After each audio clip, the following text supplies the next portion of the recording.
আলহামদুলিল্লাহি রাব্বিল আলামিন ওয়াসসালাতু ওয়াসসালামু আলা সাইয়্যিদিল আমবিয়াই ওয়াল মুরসালিন ওয়া আলা আলিহি ওয়া আসহাবিহি আজমাইন, আম্মা বা'দ।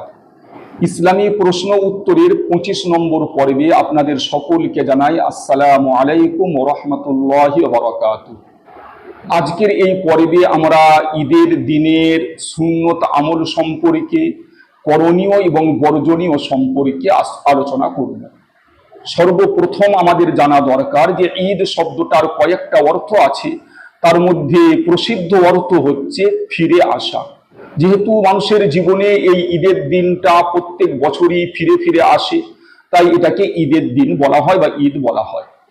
দ্বিতীয় আরেকটা কারণও উলামাগণ উল্লেখ করেছেন যে এই পবিত্র দিনে আল্লাহ তাআলা তার বান্দাদেরকে নিয়ামত, ক্ষমা এবং অনুগ্রহ দ্বারা বারবার পুরস্কৃত করেন। এই কারণে এই দিনটাকে ঈদের দিন বলা হয়ে থাকে। এই জন্যই বলা হয়েছে লাইসাল ঈদু লিমান লাবিসাল জাদিদ ইন্নামাল ঈদু লিমান আমিনাল ওয়াঈদ। অর্থাৎ প্রকৃতপক্ষে ওই ব্যক্তির জন্য ঈদ নয় যে নতুন পোশাক পরিধান করল, ঈদ তো তার জন্য যে শাস্তি থেকে বেঁচে গেল। আবু দাউদ শরীফের 1134 নম্বর হাদিসে এবং নাসাই শরীফের 1556 নম্বর হাদিসের মধ্যে আছে, আল্লাহ রাসূল সাল্লাল্লাহু আলাইহি সাল্লাম যখন মক্কা থেকে হিজরত করে মদিনায় এলেন, তখন মদিনাবাসীদের বছরের মধ্যে এমন দুটো দিন ছিল যে দুটো দিনে তারা খেলাধুলো এবং আনন্দ উৎসব করত। আল্লাহ রাসূল সাল্লাল্লাহু আলাইহি ওয়াসাল্লাম জিজ্ঞাসা করলেন, তোমাদের এই দুটো দিন কি? তারা বলল, ইসলামের পূর্বে জাহিলিয়াতের যুগে আমরা এই দুটো দিনে খেলাধুলো করতাম। রাসূলুল্লাহ সাল্লাল্লাহু আলাইহি সাল্লাম বললেন, আল্লাহ তাআলা তোমাদেরকে এই দুই দিনের পরিবর্তে উত্তম দুটো দিন দান করেছেন, ঈদুল ফিতর এবং ঈদুল আযহা। মুসলমানরা সর্বপ্রথম ঈদুল ফিতরের নামাজ পড়েছে দ্বিতীয় হিজরিতে 624 খ্রিস্টাব্দের 30 অথবা 31 মার্চ। ঈদের আরেকটা অর্থ করা হয় আনন্দ, উৎসব এবং খুশি। মুল্লা আলী কারি রহমতুল্লাহ আলাইহি মিশকাত শরীফের ভাষ্য গ্রন্থ মিরকাত কিতাবের 3য় খণ্ডের 1063 পৃষ্ঠায় লিখেছেন, আল আজহার কিতাবে আছে, আনন্দপূর্ণ সকল সমাবেশকে আরবের লোকেরা ঈদ নামে আখ্যায়িত করে থাকে, কেননা এর প্রত্যাবর্তনে আনন্দের প্রত্যাবর্তন ঘটে থাকে। অতএব আমরা বুঝতে পারলাম যে ঈদের একটা অর্থ আনন্দ এবং উৎসব, কিন্তু এই ঈদ কোনো লাগামহীন আনন্দ উৎসবের নাম নয়। যেহেতু ঈদ একটা ধর্মীয় আনন্দ উৎসবের নাম, অতএব ধর্ম যে আনন্দ এবং উৎসবের অনুমতি দেয়, সেই আনন্দ উৎসবই আমাদেরকে এই ঈদের দিনে করতে হবে। শরীয়তের মধ্যে যে সমস্ত বিষয়গুলো হারাম, সেই সমস্ত হারাম বিষয়ের মাধ্যমে কোনো রকম আনন্দ উৎসব করা চলবে না। মূলত এই ঈদের দিন ওই সমস্ত ব্যক্তিদের জন্য আনন্দ এবং উৎসবের দিন যারা পরিপূর্ণ 1 মাস রোজা রেখেছে, নামাজ পড়েছে। এই ঈদের দিন আধ্যাত্মিকভাবেও আনন্দের দিন এবং পার্থিবভাবেও আনন্দের দিন।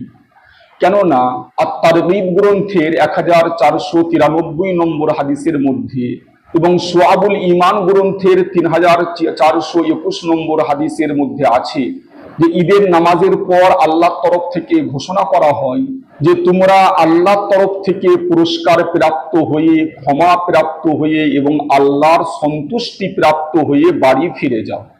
যে সমস্ত ব্যক্তিরা রোজার মাসে পরিপূর্ণ 1 মাস রোজা রেখেছে, নামাজ পড়েছে, তাদের জন্য বিরাট খুশির দিন যে তারা এই দিন আল্লাহর তরফ থেকে সওয়াব, পুরস্কার এবং ক্ষমা প্রাপ্ত হয় এবং আল্লাহর সন্তুষ্টি তারা অর্জন করতে পারে। তো এর থেকে বড় আর আনন্দ এবং খুশির বিষয় আর কি হতে পারে? তাছাড়া দীর্ঘ 1 মাস দিনের বেলায় খাওয়া দাওয়া হারাম থাকার পর এই ঈদের দিন থেকে দিনের বেলায় খাওয়া দাওয়া হালাল হয়ে গেল, এটাও একটা বিরাট বড় আনন্দ এবং খুশির বিষয়। কিন্তু এই খুশি তারাই উপলব্ধি করতে পারবে যারা পরিপূর্ণ 1 মাস রোজা রেখেছে, নামাজ পড়েছে, আল্লাহর হুকুম মেনে চলেছে। বর্তমান যুগে এক শ্রেণীর মানুষ আছে যাদের মধ্যে নওজওয়ানদের সংখ্যাই বেশি, যারা বেশিরভাগই এই মাসে রোজা রাখে না, নামাজ পড়ে না। তারা যেহেতু এই ঈদের দিনে আধ্যাত্মিক এবং পার্থিব আনন্দ থেকে বঞ্চিত থাকে, অপরদিকে তারা বিধর্মীদের দেখে যে তারা তাদের উৎসবের দিন কিভাবে গান বাজনা করে, খেলাধুলা করে, তো তাদের অনুকরণে আনন্দ পাওয়ার জন্য তারা এই দিনে গান বাজনা, খেলাধুলা ইত্যাদি হারাম কাজে লিপ্ত হয়ে যায়। এমনকি তাদের দেখা দেখি কিছু দিনদার মুসলমান যারা রোজার মাসে রোজা রেখেছে, নামাজ পড়েছে, তারাও তাদের সাথে এই সমস্ত হারাম কাজে লিপ্ত হয়ে যায়। আমাদের জেনে রাখা দরকার যে ঈদের দিন একটা বিরাট পবিত্র দিন, আল্লাহর তরফ থেকে ক্ষমা এবং সন্তুষ্টি প্রাপ্তির দিন। এই দিনে কোনো রকম কোনো হারাম কাজ করা, বিশেষ করে এই দিনকে উপলক্ষ করে, এটা আরো কঠিন ভাবে গুনার কাজ। যেমন কোনো ব্যক্তি মিথ্যা কথা বলল বাজারে, তার যে গুনাহ, আর মসজিদে মিথ্যা কথা বললে তার গুনাহ অনেক বেশি হয়। ঠিক তেমনি ভাবে অন্য দিনে হারাম কাজ করা আর ঈদের মতো পবিত্র দিনে গান বাজনা, খেলাধুলা ইত্যাদি হারাম কাজে লিপ্ত হওয়া, এটা খুবই কঠিন গুনার কাজ। বর্তমান যুগে বহু জায়গায় এই দৃশ্য দেখা যাচ্ছে যে ঈদের দিনকে উপলক্ষ করে জোয়ান ছেলেরা তাদের সাথে প্রাপ্তবয়স্ক মেয়েরাও বেপরদা হয়ে খেলাধুলার মধ্যে লিপ্ত হচ্ছে, গান বাজনা এমনকি নাচ গান পর্যন্ত হচ্ছে। এইগুলো সব কিছু হচ্ছে এই পবিত্র ঈদের দিনকে উপলক্ষ করে। এটা অবশ্যই বর্জনীয়। অনেক জায়গায় এই ঈদের দিনের খেলাধুলাতে যদিও মেয়েরা অংশগ্রহণ করে না, ছেলেরাই খেলাধুলা করে, কিন্তু সেখানে দর্শক হিসাবে প্রাপ্তবয়স্ক মেয়েরা এমনকি বাড়ির বউরা পর্যন্ত বেপরদা ভাবে অংশগ্রহণ করে। তাই এই ঈদের দিনে সব ধরনের খেলাধুলো থেকে আমাদেরকে বাঁচতে হবে এবং এই ধরনের কোনো কাজে যেমন লিপ্ত হওয়া জায়েজ নয়, এই সমস্ত কাজ করা যেমন জায়েজ নয়, তেমন এই সমস্ত কাজে সাহায্য সহযোগিতা করা, চাঁদা দেওয়া, টাকা পয়সা দেওয়া, এগুলো সম্পূর্ণভাবে হারাম। যারা এই কাজ করবে তারা যেমন ভাবে গুনাহগার হবে, যারা এই কাজে যে কোনো ভাবে সাহায্য সহযোগিতা করবে তারাও ওই রকমই গুনাহগার হবে। যেহেতু আল্লাহ তাআলা ঘোষণা করেছেন, তাআওয়ানু আলাল বিররি ওয়াত তাকওয়া ওয়ালা তাআওয়ানু আলাল ইসমি ওয়াল উদওয়ান, তোমরা নেক কাজে এবং তাকওয়ার কাজে একে অপরকে সাহায্য সহযোগিতা করো, কিন্তু গুনার কাজে এবং আল্লাহর নাফরমানির কাজে তোমরা একে অপরকে সাহায্য সহযোগিতা করো না।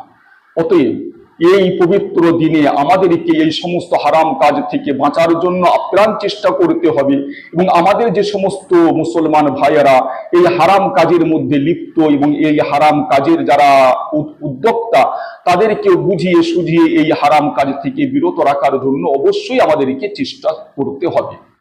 ঈদের দিনের কিছু উল্লেখযোগ্য সুন্নত আমল হচ্ছে এই: 1 নম্বর, ভোরবেলায় উঠে ফজরের নামাজ জামাতের সাথে পড়ে ঈদের নামাজের জন্য প্রস্তুতি নেওয়া। 2 নম্বর, উত্তম রূপে গোসল করা।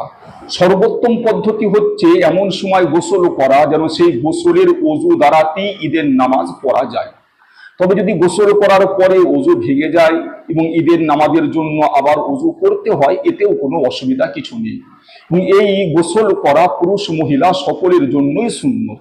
3 নম্বর, গুরুত্ব সহকারে মিসওয়াক করা। 4 নম্বর, ঈদের দিন যেহেতু পরিষ্কার পরিচ্ছন্নতার দিন, তাই যদি শরীরে কোনো অবাঞ্ছিত লোম বড় হয়ে থাকে সেইগুলো পরিষ্কার করা এবং হাত এবং পায়ের নখ কাটা, এটাও মুস্তাহাব। 5 নম্বর, পরিষ্কার পরিচ্ছন্ন উত্তম পোশাক পরিধান করা। 6 নম্বর, সুগন্ধি ব্যবহার করা। 7 নম্বর, ঈদের নামাজের পূর্বে ফিতরা আদায় না করা হয়ে থাকলে ঈদের নামাজের পূর্বে অবশ্যই ফিতরা আদায় করে দেওয়া। 8 নম্বর, ঈদের দিন যথাশীঘ্র সম্ভব ঈদগাহে ঈদের নামাজ পড়ার জন্য পৌঁছে যাওয়া। 9 নম্বর, ঈদের নামাজের জন্য পায়ে হেঁটে ঈদগাহে যাওয়া সুন্নাহ। তবে যদি কোনো ব্যক্তি মাজুর হয় তো সে যানবাহনে চেপেও ঈদগাহে যেতে পারে। 10 নম্বর, ঈদগাহে ঈদের নামাজ পড়া সুন্নাহ। তবে যদি বৃষ্টি ইত্যাদির কারণে কোনো অসুবিধা থাকে ঈদগাহে নামাজ পড়তে, তাহলে মসজিদেও নামাজ পড়া যেতে পারে। 11 নম্বর, ঈদের দিন ঈদগাহে যাওয়ার পথে ঈদগাহ পৌঁছানো পর্যন্ত অথবা নামাজ শুরু হওয়া পর্যন্ত নিম্ন স্বরে তাকবীরে তাশরীক, আল্লাহু আকবার লা ইলাহা ইল্লাল্লাহ, আল্লাহু আকবার ওয়ালিল্লাহিল হামদ, এটা পড়তে থাকা। 12 নম্বর, ঈদের নামাজ পড়তে যাওয়ার পূর্বে কিছু খেয়ে যাওয়া সুন্নাহ। বুখারী শরীফের 953 নম্বর হাদিসের মধ্যে আছে, হযরত আনাস রাদিয়াল্লাহু তাআলা বর্ণনা করেছেন রাসূলুল্লাহ সাল্লাল্লাহু আলাইহি ওয়াসাল্লাম ঈদুল ফিতরের দিন বেজোড় সংখ্যায় খেজুর খেয়ে ঈদের নামাজ পড়ার জন্য বার হতেন। খেজুর না থাকলে যে কোনো মিষ্টি খাবার খেলেও এই সুন্নত আদায় হয়ে যাবে। যাদের উপর ঈদের নামাজ নেই, যেমন মহিলা, বাচ্চা, তাদের জন্য ঈদের দিন সকালবেলায় কিছু খেয়ে নেওয়াটা উত্তম। 13 নম্বর, ঈদের নামাজ পড়তে এক রাস্তা দিয়ে যাওয়া এবং ঈদের নামাজ পড়ার পরে অন্য রাস্তা দিয়ে ফিরে আসা, এটাও একটা সুন্নাত। 14 নম্বর, ঈদের দিন সামর্থ্য অনুযায়ী দান খয়রাত করাও সুন্নত। বহু হাদিসের মধ্যে আছে আল্লাহ রাসূল সাল্লাল্লাহু আলাইহি ওয়াসাল্লাম ঈদের নামাজের পর দান খয়রাত করার জন্য সাহাবায়ে কেরামদেরকে উৎসাহিত করেছেন। ঈদের দিন ফজরের নামাজের পর ঈদের নামাজের পূর্বে বাড়িতে, ঈদগাহে বা মসজিদে বা অন্য কোনো স্থানে কোনো নফল নামাজ পড়া চলবে না। ঈদের নামাজের পরে ঈদগাহে নফল নামাজ পড়া চলবে না, কিন্তু ঈদের নামাজের পর বাড়িতে ফিরে এসে নফল নামাজ পড়তে পারে। ঈদ উপলক্ষে একে অপরকে ঈদ মোবারক বলে শুভেচ্ছা জানানো চলবে কি চলবে না? একদল উলামায়ে কেরাম এটাকে যদিও জায়েজ বলেছেন, কিন্তু বেশ কিছু উলামাদের মত হচ্ছে যে না, ঈদ মুবারক বলে শুভেচ্ছা জানানো এটা ঠিক নয়। বরঞ্চ হাদিসের মধ্যে আছে যে সাহাবায়ে কেরামরা ঈদের দিন উপলক্ষে একে অপরকে তাকাব্বালাল্লাহু মিন্না ওয়া মিনকা বলে শুভেচ্ছা জানাতেন। তো যদি আমরা ঈদের দিন কাউকে শুভেচ্ছা জানাই, তো আমরাও এই কথাটা বলবো, তাকাব্বালাল্লাহু মিন্না ওয়া মিনকা। ঈদের নামাজের পরে মুসাফা এবং মুআনাকা করার বিধান কি?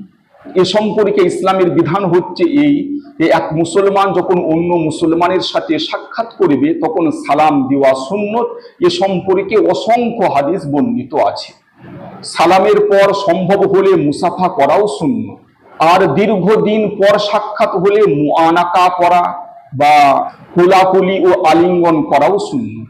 এছাড়া শরীয়তের পক্ষ থেকে মুসাফা বা মুআনাকা করার জন্য কোনো দিন বা সময় নির্দিষ্ট করা হয়নি। এমন কোনো হাদিস নেই যে আল্লাহ রাসূল সাল্লাল্লাহু আলাইহি ওয়াসাল্লাম ঈদের দিনে মুসাফা করতে বলেছেন বা ঈদের নামাজের পরে মুসাফা এবং মুআনাকা করতে বলেছেন, এমন কোনো হাদিস গ্রন্থে পাওয়া যায় না।